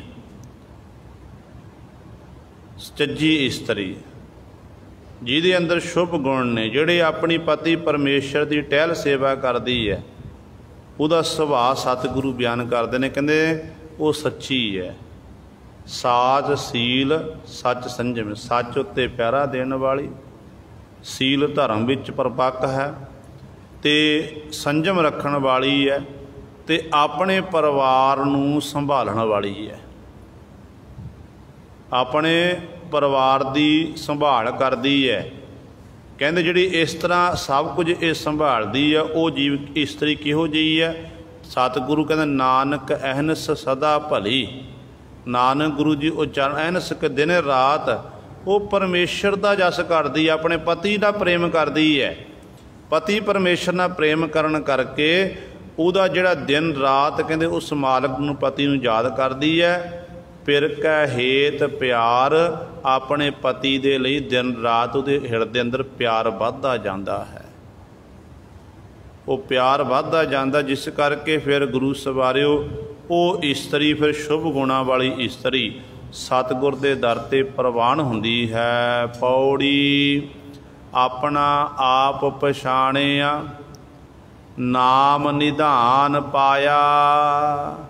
ਪੌੜੀ ਦੇ ਵਿੱਚ ਜਿਹੜੀ ਪੌੜੀ ਹੈ ਇਹ ਧੰਨ ਗੁਰੂ ਅਮਰਦਾਸ ਪਾਤਸ਼ਾਹ ਜੀ ਉਚਾਰਨ ਕੀਤੀ ਹੈ, ਅਤੇ ਪੌੜੀ ਦੇ ਵਿੱਚ ਸਤਿਗੁਰੂ ਜੀ ਕਹਿੰਦੇ ਨੇ ਜਿਸ ਜੀਵ ਨੇ ਆਪਣਾ ਆਪ ਪਛਾਣਿਆ, ਆਪਣੇ ਆਪ ਨੂੰ ਪਛਾਣਨਾ ਕੀਤਾ, ਉਹਨੇ ਕਿਵੇਂ ਪਛਾਣਿਆ? ਨਾਮ ਨਿਧਾਨ ਪਾਇਆ। ਜੋ ਨਿਧੀਆਂ ਦਾ ਨਿਧਾਨ ਖਜ਼ਾਨਾ ਪ੍ਰਾਪਤ ਕੀਤਾ ਨਾ, ਪਰਮੇਸ਼ਰ ਦਾ ਨਾਮ ਜਪ ਕੇ ਹੀ ਉਹਨੂੰ ਆਪਣੇ ਆਪ ਦੀ ਸੋਝੀ ਆਈ ਹੈ ਕਿ ਮੈਂ ਕੀ ਹਾਂ, ਕਿੱਥੋਂ ਆਇਆ, ਕਾਹਦੇ ਲਈ ਆਇਆ ਹਾਂ ਅਤੇ ਕਰ ਕੀ ਰਿਹਾ ਹਾਂ। ਉਹਨੂੰ ਚੰਗੇ ਮਾੜੇ ਦੀ ਪਹਿਚਾਣ ਆ ਗਈ। ਫਿਰ ਉਹ ਨਾਮ ਜਪ ਕੇ ਇਹ ਸੋਝੀ ਆ ਗਈ, ਜਿਸ ਕਰਕੇ ਫਿਰ ਉਹ ਜਿਹੜਾ ਜੀਵ ਹੈ ਨਾ ਉਹ ਚੰਗੇ ਕਰਮ ਕਰਨ ਲੱਗ ਪਿਆ। ਉਹਨੂੰ ਪਤਾ ਲੱਗ ਗਿਆ ਕਿ ਇਹ ਜਿਹੜਾ ਸੰਸਾਰ ਹੈ ਇਹ ਫਾਨੀ ਹੈ, ਇਸ ਸੰਸਾਰ ਦੇ 'ਚ ਇੰਨੀ ਮੈਂ ਪਕੜ ਮਜ਼ਬੂਤ ਕਰ ਲਈ ਕਿ ਇੱਕ ਦਿਨ ਇਸ ਫਾਨੀ ਸੰਸਾਰ ਨੂੰ ਛੱਡ ਕੇ ਜਾਣਾ ਪਵੇਗਾ, ਕਿਉਂਕਿ ਇਹ ਸਾਡੇ ਅੰਦਰ ਭਰਮ ਹੈ। ਭਰਮ ਇੱਕ ਐਸੀ ਚੀਜ਼ ਹੈ, ਜਿਵੇਂ ਆਪਾਂ ਕਹਿ ਦਈਏ ਜੋ ਚੀਜ਼ ਭਰਮ ਕਹਿੰਦੇ ਕਿਹਨੂੰ ਹਨ? ਜਿਹੜੀ ਚੀਜ਼ ਵਾਸਤਵ ਵਿੱਚ ਦੇਖਣ ਲਈ ਸਾਹਮਣੇ ਦਿਖਾਈ ਦਿੰਦੀ ਹੋਵੇ ਨਾ, ਦੇਖਣ ਨੂੰ ਕੁਝ ਹੋਰ ਹੋਵੇ ਪਰ ਅੰਦਰੋਂ ਨਾ ਹੋਵੇ। ਜਿਵੇਂ ਸੰਸਾਰ ਨੂੰ ਆਪਾਂ ਦੇਖਦੇ ਹਾਂ ਅਤੇ ਗੁਰੂ ਸਵਾਰਿਓ ਜੀਵ ਜੰਤੂ ਹਨ, ਅਨੇਕਾਂ ਮਰਦੇ ਅਨੇਕਾਂ ਜਿਉਂਦੇ ਹਨ, ਪਰ ਸੱਚਾਈ ਇਹ ਹੈ ਕਿ ਅੱਜ ਹਨ ਅਤੇ ਕੱਲ੍ਹ ਨੂੰ ਨਹੀਂ ਹੋਵਾਂਗੇ। ਪਰ ਸਾਰੀ ਜ਼ਿੰਦਗੀ ਆਪਾਂ ਇਸੇ ਹੀ ਭਰਮ ਵਿੱਚ ਜਿਉਂਦੇ ਹਾਂ ਕਿ ਮੈਂ ਸਦੀਵੀ ਕਾਲ ਲਈ ਸੰਸਾਰ ਵਿੱਚ ਰਹਿਣਾ ਹੈ। ਸਦੀਵੀ ਕਾਲ ਤਾਂ ਕੋਈ ਨਹੀਂ ਰਿਹਾ ਅੱਜ ਤੱਕ। ਇੱਥੋਂ ਤੱਕ ਸਾਡੇ ਗੁਰੂ ਸਾਹਿਬਾਨ ਜੀ ਸੰਸਾਰ ਵਿੱਚ ਆਏ, ਪੀਰ ਪਕੰਬਰ ਆਏ, ਔਲੀਏ ਆਏ, ਦੇਵੀ ਦੇਵਤੇ ਆਏ, ਉਹ ਵੀ ਸਮੇਂ ਸਮੇਂ ਅਨੁਸਾਰ ਆਪਣੇ ਕਾਰਜ ਕਰਕੇ ਸਰੀਰਾਂ ਦਾ ਓਹਲਾ ਕਰ ਗਏ। ਫਾਨੀ ਸੰਸਾਰ ਹੈ। ਦੇਖੋ ਧੰਨ ਗੁਰੂ ਹਰਗੋਬਿੰਦ ਸਾਹਿਬ ਮਹਾਰਾਜ ਦੇ ਸਾਹਿਬਜ਼ਾਦੇ ਬਾਬਾ ਅਟਲ ਜੀ ਨੇ ਆਪਣੇ ਮਿੱਤਰ ਮੋਹਣ ਨੂੰ ਜਿਉਂਦਾ ਕਰਦਾ ਕਰਾਮਾਤ ਦੇ ਰਾਹੀਂ। ਗੁਰੂ ਹਰਗੋਬਿੰਦ ਸਾਹਿਬ ਨੂੰ ਪਤਾ ਲੱਗਿਆ ਤੇ ਪਾਤਸ਼ਾਹ ਜੀ ਨੇ ਬਚਨ ਕੀਤੇ ਕਿ ਇੱਕ ਮਿਆਨ 'ਚੋਂ ਦੋ ਤਲਵਾਰਾਂ ਨਹੀਂ ਰਹਿ ਸਕਦੀਆਂ, ਜਾਂ ਤੁਸੀਂ ਚਲੇ ਜਾ ਸਾਨੂੰ ਜਾਣ ਦਿਓ। ਤੇ ਬਾਬਾ ਅਟਲ ਜੀ ਨੇ ਮੱਥਾ ਟੇਕਿਆ। ਮੱਥਾ ਟੇਕ ਕੇ ਜੇ ਥੋੜ੍ਹੀ ਦੂਰ ਜਿੱਥੇ ਕੋਲਸਰ ਸਥਾਨ ਹੈ, ਬੀਬੀ ਕੋਲਾ ਜੀ ਦੇ ਨਾਮ 'ਤੇ ਉਹਦੇ ਨਾਲ ਸਥਾਨ ਬਣਿਆ ਬਾਬਾ ਜੀ ਦਾ, ਕਹਿੰਦੇ ਨੇ ਉੱਥੇ ਜਾ ਕੇ ਆਪਣੇ ਪੰਜ ਭੂਤਕ ਸਰੀਰ ਨੂੰ ਛਿਣ ਮਾਤਰ ਵਿੱਚ ਹੀ ਤਿਆਗ ਦਿੱਤਾ।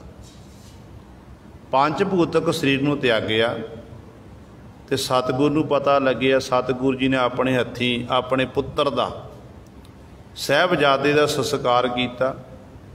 ਲੋਕਾਂ ਤੱਕ ਖਬਰ ਪਹੁੰਚੀ ਹੈ, ਥਾਵਾਂ ਥਾਵਾਂ ਤੋਂ ਗੁਰੂ ਦੀਆਂ ਸਿੱਖ ਸੰਗਤਾਂ ਚੱਲ ਕੇ ਆ ਰਹੇ ਕਿ ਨਾਲੇ ਗੁਰੂ ਪਾਤਸ਼ਾਹ ਦਰਸ਼ਨ ਦਾਰੇ ਕਰਾਂਗੇ, ਨਾਲੇ ਸਤਿਗੁਰ ਨਾਲ ਅਫਸੋਸ ਕਰਕੇ ਆਵਾਂਗੇ ਕਿ ਪਾਤਸ਼ਾਹ ਆਪ ਜੀ ਦਾ ਸਾਹਿਬਜ਼ਾਦਾ ਚੜ੍ਹਾਈ ਕਰਕੇ ਆਏ। ਰਿਸ਼ਤੇਦਾਰ ਆਏ, ਸੰਗਤਾਂ ਆਈਆਂ, ਦੂਰੋਂ ਦਰਾਡੋਂ ਚੱਲ ਕੇ ਆ ਰਹੇ ਨੇ। ਦੜੋਲੀ ਨਗਰ ਜੋ ਗੁਰੂ ਨਾਨਕ ਦੇ ਜਿੱਥੇ ਬਹੁਤ ਜ਼ਿਆਦਾ ਸਿੱਖੀ ਫੈਲੀ ਹੋਈ ਹੈ, ਇਸੇ ਹੀ ਦੜੋਲੀ ਨਗਰ ਦੇ ਰਹਿਣ ਵਾਲੇ ਹਨ ਬਾਬਾ ਸਾਈਂ ਦਾਸ ਜੀ ਤੇ ਬੀਬੀ ਰਾਮੋ ਜੀ। ਬਾਬਾ ਸਾਈਂ ਦਾਸ ਤੇ ਬੀਬੀ ਰਾਮੋ ਜੀ ਜਿੱਥੇ ਦੁਨਿਆਵੀ ਰਿਸ਼ਤੇ ਮੁਤਾਬਕ ਗੁਰੂ ਹਰਗੋਬਿੰਦ ਸਾਹਿਬ ਮਹਾਰਾਜ ਸਾਂਢੂ ਲੱਗਦੇ ਨੇ, ਤੇ ਪਰ ਪਰਮਾਰਥੀ ਰਿਸ਼ਤੇ ਮੁਤਾਬਕ ਉਹ ਸਤਿਗੁਰ ਦੇ ਸਿੱਖ ਹਨ ਤੇ ਸਤਿਗੁਰੂ ਉਹਨਾਂ ਦੇ ਗੁਰੂ ਹਨ, ਕਿਉਂਕਿ ਮਾਤਾ ਦਮੋਦਰੀ ਜੀ ਤੇ ਬੀਬੀ ਰਾਮੋ ਜੀ ਸਕੀਆਂ ਭੈਣਾਂ ਸਨ। ਤੇ ਬਾਬਾ ਸਾਈਂ ਦਾ ਤੇ ਬੀਬੀ ਰਾਮੋ ਜੀ ਚੱਲ ਕੇ ਚਲੋ ਨਾਲੇ ਸਤਿਗੁਰ ਦਰਸ਼ਨ ਦਾਰੇ ਕਰਾਂਗੇ, ਨਾਲੇ ਅਟਲ ਰਾਏ ਜੀ ਚੜ੍ਹਾਈ ਕਰ ਗਏ ਨੇ, ਉਹ ਅਫਸੋਸ ਕਰਕੇ ਆਵਾਂਗੇ। ਕਹਿੰਦੇ ਜਦੋਂ ਇਹ ਅੰਮ੍ਰਿਤਸਰ ਦੀ ਧਰਤੀ 'ਤੇ ਪਹੁੰਚੇ, ਜਦੋਂ ਦੇਖਿਆ ਆ ਕੇ ਕਿ ਸਤਿਗੁਰ ਦੇ ਦੀਵਾਨ ਸਜੇ ਹੋਏ ਹਨ, ਦੀਵਾਨਾਂ ਵਿੱਚ ਸੰਗਤਾਂ ਆਉਂਦੀਆਂ, ਨਤਮਸਤਕ ਹੁੰਦੀਆਂ, ਸਤਿਗੁਰ ਦੇ ਚਿਹਰੇ 'ਤੇ ਨੂਰ ਵੱਖਰਾ ਹੀ, ਬਿਲਕੁਲ ਵੀ ਸਤਿਗੁਰ ਦੇ ਮਨ ਵਿੱਚ ਇਹ ਨਹੀਂ ਕਿ ਸਾਡਾ ਪੁੱਤਰ ਚਲਿਆ ਗਿਆ। ਚੜ੍ਹਦੀ ਕਲਾ ਵਿੱਚ ਉਹੀ ਸ਼ਸਤਰ ਵਿਦਿਆ ਦਾ ਅਭਿਆਸ ਹੋ ਰਿਹਾ। ਅੰਮ੍ਰਿਤ ਵੇਲੇ ਉੱਠ ਕੇ ਗੁਰੂ ਨਾਨਕ ਲੇਵਾ ਸੰਗਤਾਂ ਇਸ ਤਰ੍ਹਾਂ ਸਿਮਰਨ ਕਰਦੀਆਂ, ਪਾਤਸ਼ਾਹ ਜੀ ਦੀਵਾਨਾਂ ਵਿੱਚ ਆਉਂਦੇ, ਦੀਵਾਨ ਸਜਦੇ, ਸ਼ਸਤਰ ਵਿਦਿਆ ਦਾ ਅਭਿਆਸ, ਸ਼ਿਕਾਰ ਖੇਡਣ ਲਈ ਜਾਂਦੇ। ਇਹ ਸਾਰੀਆਂ ਘਟਨਾਵਾਂ ਬਾਬਾ ਸਾਈਂ ਦਾਸ ਜੀ ਨੇ ਆਪਣੇ ਨੇਤਰਾਂ ਨਾਲ ਦੇਖੀਆਂ। ਜਦੋਂ ਸਤਿਗੁਰ ਨਾਲ ਮਿਲਾਪ ਹੋਇਆ, ਮੱਥਾ ਟੇਕਿਆ, ਕਹਿਣ ਲੱਗੇ, ਬੇਨਤੀ ਕੀਤੀ ਬਾਬਾ ਸਾਈਂ ਦਾਸ ਜੀ ਨੇ ਕਿ ਹੇ ਸਤਿਗੁਰੂ ਜੀ, ਇੱਕ ਬੇਨਤੀ ਆਪ ਜੀ ਦੇ ਚਰਨਾਂ ਵਿੱਚ, ਆਪ ਜੀ ਦਾ ਪੁੱਤਰ ਚੜ੍ਹਾਈ ਕੀਤਾ ਹੋਵੇ, ਪੁੱਤਰ ਦੀ ਮੌਤ ਹੋਈ ਹੋਵੇ, ਤੇ ਸਤਿਗੁਰੂ ਆਪ ਜੀ ਦੇ ਚਿਹਰਾ ਵਿੱਚ ਬਿਲਕੁਲ ਵੀ ਚਿੰਤਾ ਨਹੀਂ ਹੈ, ਆਪ ਜੀ ਚੜ੍ਹਦੀ ਕਲਾ ਵਿੱਚ ਹਨ। ਸਤਿਗੁਰੂ ਇਹ ਕਿਵੇਂ? ਵੱਡੇ ਵੱਡੇ ਹੋਏ ਅਵਤਾਰੀ ਪੁਰਖ ਸੰਸਾਰ ਵਿੱਚ, ਜਿਨ੍ਹਾਂ ਦੇ ਪੁੱਤਰ ਸੰਸਾਰ ਤੋਂ ਗਏ ਨੇ, ਪੁੱਤਰ ਧੀਆਂ ਗਏ ਨੇ, ਬੱਚੇ ਚਲੇ ਜਾਣ, ਤੇ ਉਹਨਾਂ ਨੇ ਭੁੱਬਾ ਮਾਰ ਕੇ ਰੋਣਾ ਕੀਤਾ ਸੀ। ਸਤਿਗੁਰੂ ਕੀ ਤੁਹਾਡਾ ਆਪਣੇ ਪੁੱਤਰ ਅਟਲ ਰਾਏ ਨਾਲ ਪ੍ਰੇਮ ਨਹੀਂ ਸੀ? ਕਹਿੰਦੇ ਨੇ ਉਦੋਂ ਗੁਰੂ ਹਰਗੋਬਿੰਦ ਸਾਹਿਬ ਮਹਾਰਾਜ ਕਹਿਣ ਲੱਗੇ, ਸਾਈਂ ਦਾਸ ਜੀ ਧਰਤੀ ਉੱਤੇ ਲਕੀਰਾਂ ਖਿੱਚੋ। ਬਾਬਾ ਸਾਈਂ ਦਾਸ ਜੀ ਨੇ ਗੁਰੂ ਪਾਤਸ਼ਾਹ ਦਾ ਹੁਕਮ ਪ੍ਰਾਪਤ ਕਰਕੇ ਧਰਤੀ ਉੱਤੇ ਲਕੀਰਾਂ ਖਿੱਚ ਦਿੱਤੀਆਂ। ਫਿਰ ਸਤਿਗੁਰੂ ਕਹਿਣ ਲੱਗੇ ਮਟੇਣਾ ਕਰੋ। ਆਪਣੇ ਹੱਥ ਦੇ ਨਾਲ ਹੀ ਬਾਬਾ ਸਾਈਂ ਦਾਸ ਜੀ ਨੇ ਉਹ ਲਕੀਰਾਂ ਮਟੇ ਦਿੱਤੀਆਂ। ਲਕੀਰਾਂ ਮਿਟੀਆਂ ਨੇ ਤੇ ਸਤਿਗੁਰੂ ਮਹਾਰਾਜ ਕਹਿਣ ਲੱਗੇ, ਸਾਈਂ ਦਾਸ ਜੀ ਇਹ ਦੱਸੋ, ਜਦੋਂ ਤੁਸਾਂ ਨੇ ਇਹ ਲਕੀਰਾਂ ਧਰਤੀ ਉੱਤੇ ਖਿੱਚੀਆਂ, ਫਿਰ ਤੁਸੀਂ ਆਪਣੇ ਹੱਥੀਂ ਮਟਾਈਆਂ, ਤੁਹਾਨੂੰ ਖਿੱਚਣ ਵੇਲੇ ਕੋਈ ਤਕਲੀਫ ਹੋਈ ਜਾਂ ਮਟੇਣ ਵੇਲੇ ਕੋਈ ਤਕਲੀਫ ਹੋਈ? ਕਹਿਣ ਲੱਗਿਆ, ਪਾਤਸ਼ਾਹ ਇਹ ਕੀ ਸੀ? ਲਕੀਰਾਂ ਖਿੱਚਤੀਆਂ ਆਪਣੇ ਹੱਥ ਨਾਲ, ਮੇਰਾ ਕਿਹੜਾ ਜ਼ੋਰ ਲੱਗਿਆ, ਉਂਗਲ ਨਾਲ ਮੈਂ ਲਕੀਰਾਂ ਖਿੱਚੀਆਂ ਤੇ ਹੱਥ ਨਾਲ ਹੀ ਮੈਂ ਸਾਫ਼ ਕਰ ਦਿੱਤੀਆਂ। ਗੁਰੂ ਹਰਗੋਬਿੰਦ ਸਾਹਿਬ ਮਹਾਰਾਜ ਕਹਿਣ ਲੱਗੇ, ਸਾਈਂ ਦਾਸ ਜੀ ਇਹ ਤੁਹਾਡੇ ਸਵਾਲ ਦਾ ਉੱਤਰ ਹੈ। ਤੁਸੀਂ ਮੈਨੂੰ ਸਵਾਲ ਕੀਤਾ ਸੀ ਕਿ ਤੁਹਾਡਾ ਪੁੱਤਰ ਚੜ੍ਹਾਈ ਕਰ ਗਿਆ, ਤੁਹਾਨੂੰ ਬਿਲਕੁਲ ਚਿੰਤਾ ਦੀ ਚੜ੍ਹਦੀ ਕਲਾ ਵਿੱਚ ਪਹਿਲਾਂ ਨਾਲੋਂ ਵੱਧ। ਸਤਿਗੁਰੂ ਕਹਿਣ ਲੱਗੇ, ਅਕਾਲ ਪੁਰਖ ਦੀ ਸਾਜੀ ਹੋਈ ਸ੍ਰਿਸ਼ਟੀ ਦੇ ਵਿੱਚ ਜਿਹੜਾ ਸਾਡਾ ਪੁੱਤਰ ਅਟਲ ਰਾਏ ਸੀ ਨਾ, ਇਹ ਅਕਾਲ ਪੁਰਖ ਵਾਹਿਗੁਰੂ ਦੀ ਖਿੱਚੀ ਹੋਈ ਲਕੀਰ ਸੀ। ਅਕਾਲ ਪੁਰਖ ਵਾਹਿਗੁਰੂ ਦੀ ਖਿੱਚੀ ਹੋਈ ਲਕੀਰ ਸੀ। ਉਹਨੇ ਆਪ ਹੀ ਲਕੀਰ ਖਿੱਚੀ ਸੀ ਤੇ ਆਪ ਹੀ ਮਿਟੇਣਾ ਕੀਤੀ ਹੈ। ਇਸ ਕਰਕੇ ਉਹਨੇ ਹੀ ਪੈਦਾ ਕੀਤਾ, ਸਮੇਂ ਅਨੁਸਾਰ ਉਹੀ ਲੈ ਗਿਆ। ਇਸ ਕਰਕੇ ਚਿੰਤਾ ਭਾਈ ਫਿਰ ਕਾਹਦੀ ਕਰਨੀ ਹੈ। ਉਹਦੀ ਰਜਾ ਵਿੱਚ ਰਹਿ ਕੇ ਹੀ ਆਪਣੇ ਜੀਵਨ ਨੂੰ ਬਤੀਤ ਕਰਨਾ ਹੈ। ਜਿਹੜਾ ਉਹਦੀ ਰਜਾ ਨੂੰ, ਭਾਣੇ ਨੂੰ ਮਿੱਠਾ ਕਰਕੇ ਮੰਨਦਾ ਏ, ਸਤਿਗੁਰੂ ਕਹਿੰਦੇ ਫਿਰ ਉਹ ਜੀਵ ਸਤਿਗੁਰ ਦੇ ਦਰ 'ਤੇ, ਮਾਲਕ ਦੇ ਦਰ 'ਤੇ ਪ੍ਰਵਾਨ ਹੁੰਦਾ ਹੈ। ਉਹ ਜੀਵ ਨੇ ਗੁਰੂ ਸਵਾਰਿਓ। ਇਸ ਤਰ੍ਹਾਂ ਦੀ ਪਕੜ ਗੁਰੂ ਸਾਹਿਬਾਨ ਦੀ ਸੰਸਾਰ ਵਿੱਚ ਸੀ। ਪਾਤਸ਼ਾਹ ਵਿਚਰਦੇ ਸੰਸਾਰ ਵਿੱਚ ਸਨ, ਕਾਰ ਵਿਹਾਰ ਸਾਰੇ ਕੀਤੇ, ਪਰ ਪਕੜ ਮਜ਼ਬੂਤ ਨਹੀਂ ਕੀਤੀ। ਸਮਝਾਇਆ ਪਾਤਸ਼ਾਹ ਨੇ ਸਾਨੂੰ ਕਿ ਜਿਹੜਾ ਜੀਵਨ, ਜੇ ਸਤਿਗੁਰ ਦੇ ਬਾਣੀ ਜਿਹੜੀ ਹੈ, ਸਤਿਗੁਰ ਦਾ ਇਤਿਹਾਸ ਪੜ੍ਹੀਏ, ਬਾਣੀ ਪੜ੍ਹੀਏ, ਬਾਣੀ ਜਿਹੜੀ ਹੈ ਗੁਰੂ ਸਾਹਿਬ ਪ੍ਰੈਕਟੀਕਲ ਹੈ। ਜੋ ਪਾਤਸ਼ਾਹ ਨੇ ਬਚਨ ਕੀਤੇ ਨੇ ਨਾ, ਉਹ ਪਹਿਲਾਂ ਆਪਣੇ ਸਰੀਰ ਉੱਤੇ ਹੰਢਾਏ ਨੇ। ਤੇ ਇਸ ਤਰ੍ਹਾਂ ਸਤਿਗੁਰੂ ਨੇ ਦੱਸਿਆ ਕਿ ਇਸ ਤਰ੍ਹਾਂ ਆਪਣੇ ਜੀਵਨ ਨੂੰ ਬਤੀਤ ਕਰਨਾ ਹੈ। ਗੁਰੂ ਪਾਤਸ਼ਾਹ ਜੀ ਕਹਿੰਦੇ, ਜਿਨ੍ਹਾਂ ਨੇ ਨਾਮ ਦਾ ਨਿਧਾਨ ਖਜ਼ਾਨਾ ਪ੍ਰਾਪਤ ਕਰ ਲਿਆ, ਉਹਨਾਂ ਨੇ ਫਿਰ ਆਪਣੇ ਆਪ ਨੂੰ ਪਹਿਚਾਨਣਾ ਕੀਤਾ। ਉਹਨਾਂ ਨੂੰ ਫਿਰ ਇਹ ਸੋਝੀ ਆ ਗਈ ਕਿ ਮੈਂ ਕੀ ਹਾਂ, ਕਿੱਥੋਂ ਆਇਆ, ਕਾਹਦੇ ਲਈ ਆਇਆ, ਕਰ ਕੀ ਰਿਹਾ ਹਾਂ। ਉਹ ਫਿਰ ਉੱਚੇ ਸੁੱਚੇ ਜੀਵਨ ਵਾਲਾ ਬਣਦਾ, ਪਰਮਾਤਮਾ ਦਾ ਨਾਮ ਜਪਦਾ ਹੈ ਤੇ ਆਪਣੇ ਆਪੇ ਦੀ ਉਹ ਪਹਿਚਾਣ ਕਰ ਲੈਂਦਾ ਹੈ। ਕਿਰਪਾ ਕਰਕੇ ਆਪਣੀ ਗੁਰ ਸ਼ਬਦ ਮਿਲਾਇਆ।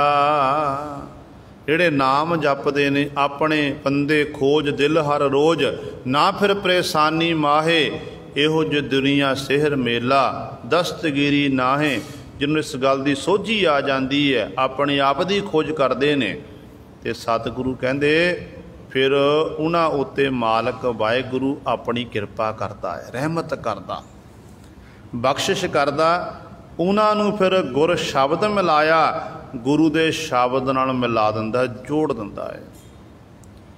ਗੁਰੂ ਗ੍ਰੰਥ ਸਾਹਿਬ ਮਹਾਰਾਜ ਦੀ ਪਾਵਨ ਬਾਣੀ ਵਿੱਚ ਬਾਰ-ਬਾਰ ਪਾਤਸ਼ਾਹ ਨੇ ਇਹੀ ਸਾਨੂੰ ਉਪਦੇਸ਼ ਦੇਣਾ ਕੀਤਾ ਕਿ ਸ਼ਬਦ ਨਾਲ ਜੁੜੋ, ਸ਼ਬਦ ਨਾਲ ਹੀ ਪਾਰ ਉਤਾਰਾ ਹੋਣਾ ਹੈ। ਦੇਈਆਂ ਨਾਲ ਨਹੀਂ ਸਤਿਗੁਰੂ ਨੇ ਸਾਨੂੰ ਜੋੜਨਾ ਕੀਤਾ। ਦੇਈ ਅੱਜ ਹੈ ਤੇ ਕੱਲ੍ਹ ਨੂੰ ਨਹੀਂ ਹੋਵੇਗੀ, ਦੇਈ ਪੁਰਾਣੀ ਹੋ ਜਾਂਦੀ ਹੈ। ਵਸਤਰ ਆਪਾਂ ਸਰੀਰ ਉੱਤੇ ਪਹਿਨਦੇ ਆ ਨਾ, ਵਸਤਰ ਪਹਿਨੇ ਆ, ਵਸਤਰ ਪੁਰਾਣਾ ਹੋ ਗਿਆ ਤੇ ਉਸ ਵਸਤਰ ਨੂੰ ਫਿਰ ਉਤਾਰ ਦਿੱਤਾ ਜਾਂਦਾ ਕਿ ਨਹੀਂ ਹੁਣ ਇਹ ਨਹੀਂ ਪਹਿਨਣਾ। ਪੁਰਾਣਾ ਚੋਲਾ ਛੱਡ ਦਿੱਤਾ ਜਾਂਦਾ ਏ, ਫਿਰ ਨਵੇਂ ਵਸਤਰ ਪਾਏ ਜਾਂਦੇ ਨੇ। ਇਸੇ ਤਰ੍ਹਾਂ ਦਈਆਂ ਦਾ ਵੀ ਪਾਤਸ਼ਾਹ ਨੇ ਇਸੇ ਤਰ੍ਹਾਂ ਬਣਾਉਣਾ ਕੀਤੀਆਂ ਨੇ। ਬਚਪਨ ਹੁੰਦਾ, ਜਵਾਨੀ ਹੁੰਦੀ, ਬੁਢਾਪਾ ਹੁੰਦਾ, ਜਦੋਂ ਦੇਹੀ ਪੁਰਾਣੀ ਹੋ ਜਾਂਦੀ ਹੈ ਫਿਰ ਉਹ ਚੋਲਾ, ਦੇਹੀ ਰੂਪੀ ਚੋਲਾ ਬਦਲਿਆ ਜਾਂਦਾ ਹੈ। ਪਰਮਾਤਮਾ ਨੇ ਵਿਧਾਨ ਬਣਾਇਆ ਹੋਇਆ, ਕਰਤੇ ਦੀ ਇਹ ਕੁਦਰਤ ਹੈ, ਕਿਉਂਕਿ ਇਹਦੇ ਅੱਗੇ ਕਿਸੇ ਦਾ ਜ਼ੋਰ ਨਹੀਂ ਹੈ।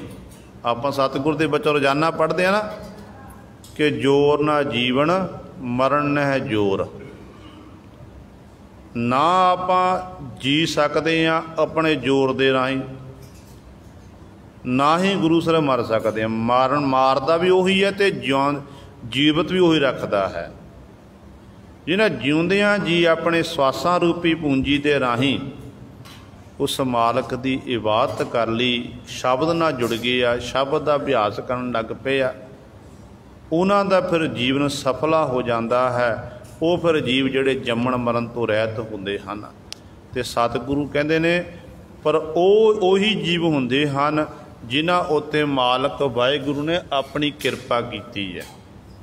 ਕਿਰਪਾ ਕਰਕੇ ਆਪਣੀ ਗੁਰ ਸ਼ਬਦ ਮਿਲਾਇਆ, ਆਪਣੀ ਕਿਰਪਾ ਕਰਕੇ, ਰਹਿਮਤ ਕਰਕੇ ਉਹਨਾਂ ਜੀਵਾਂ ਨੂੰ पातशाह ने बख्शिश करके गुर शब्द नाल मिला दिता कि शब्द ही एक ऐसा है जिस शब्द रूपी जहाज उत्ते सवार हो के जीव जिहड़ा है संसार समुंदर तो तर सकता है। गुर की बाणी निर्मली हर रस पी आया। गुरां दी बाणी की है? निर्मली। निर्मल कहते शुद्ध, जिन्हों किसी प्रकार की मैल ना होवे। सतगुर की बाणी निर्मल है। जिहड़े सतगुर की बाणी नूं पढ़ते ने, बाणी नूं विचारते ने, उन्हां दा अंतःकरण भी निर्मल हो जाता है। इसे ही गुरां दी बाणी दे राही ही निर्मली क्यों है गुरु दी बाणी? क्योंकि ये गुरां दी बाणी राही ही हरि दा नाम रूपी रस पीता जा सकता है। बाणी नहीं, हर रस पी आया, हरि दा नाम रूपी रस पिया दिता। क्योंकि बाणी ही एक ऐसी है जिहदे राही असीं नाम दा रस चख सकते हैं। जिन्नी बाणी आपां पढ़ लईए थोड़ी है साडे लई, पर कोशिश करया करो जो बाणी पढ़ते हैं ना, बाणी नूं विचारन की कोशिश करया करो। कई कहते हैं साडे कोल तां नितनेम मसा हुंदा ते आपां कित्थों पाणी विचार लईए। बड़ा सौखा तरीका गुरु सवारिया। 5 बाणियां दा नितनेम आपां करदे हां। जपजी साहिब दीयां 38 पौड़ियां ने। आपां जपजी साहिब दा पाठ निता प्रति सारे करते हैं। एक पौड़ी आपां अर्थां दे सहित पढ़ लईए। एक पौड़ी एक दिन च अर्थां दे सहित पढ़ीए, बाकी जपजी साहिब सारा उस तरह कर दईए। तो दूसरे दिन फिर दूजी पौड़ी हुक्मी होवन आकार हुक्म ना कहा जाई, वो अर्थां दे सहित पढ़ी, बाकी सारा जपजी साहिब उस तरह पढ़ दईए। इंज 38 पौड़ियां हन। 38 दिनां दे विच सानू ये पता लग जाएगा कि जपजी साहिब की पावन बाणी दे विच गुरु नानक साहब महाराज की कह रहे हैं, सतगुरु की कह रहे हैं, तो आपां की कर रहे हैं। फिर अपने आप की सोझी आवेगी सानू। जपजी साहिब की बाणी पढ़ते हैं, गुरु नानक नाल गल्लां बातां हो रही ने।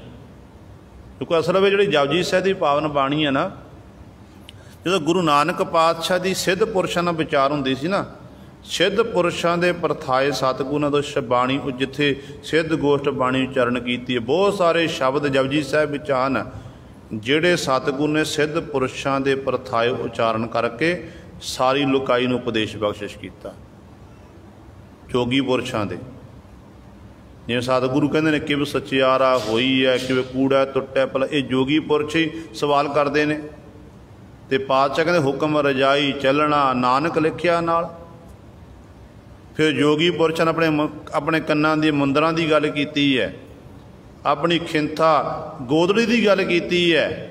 तो धन गुरु नानक दे महाराज कहने साढ़े असी मुंदरां पहनियां हुई ने, मुंदा संतोख सरंपा झोली ध्यान की करै विभूत खिंथा काल कुआरी काया जुगत रंडा प्रतीत।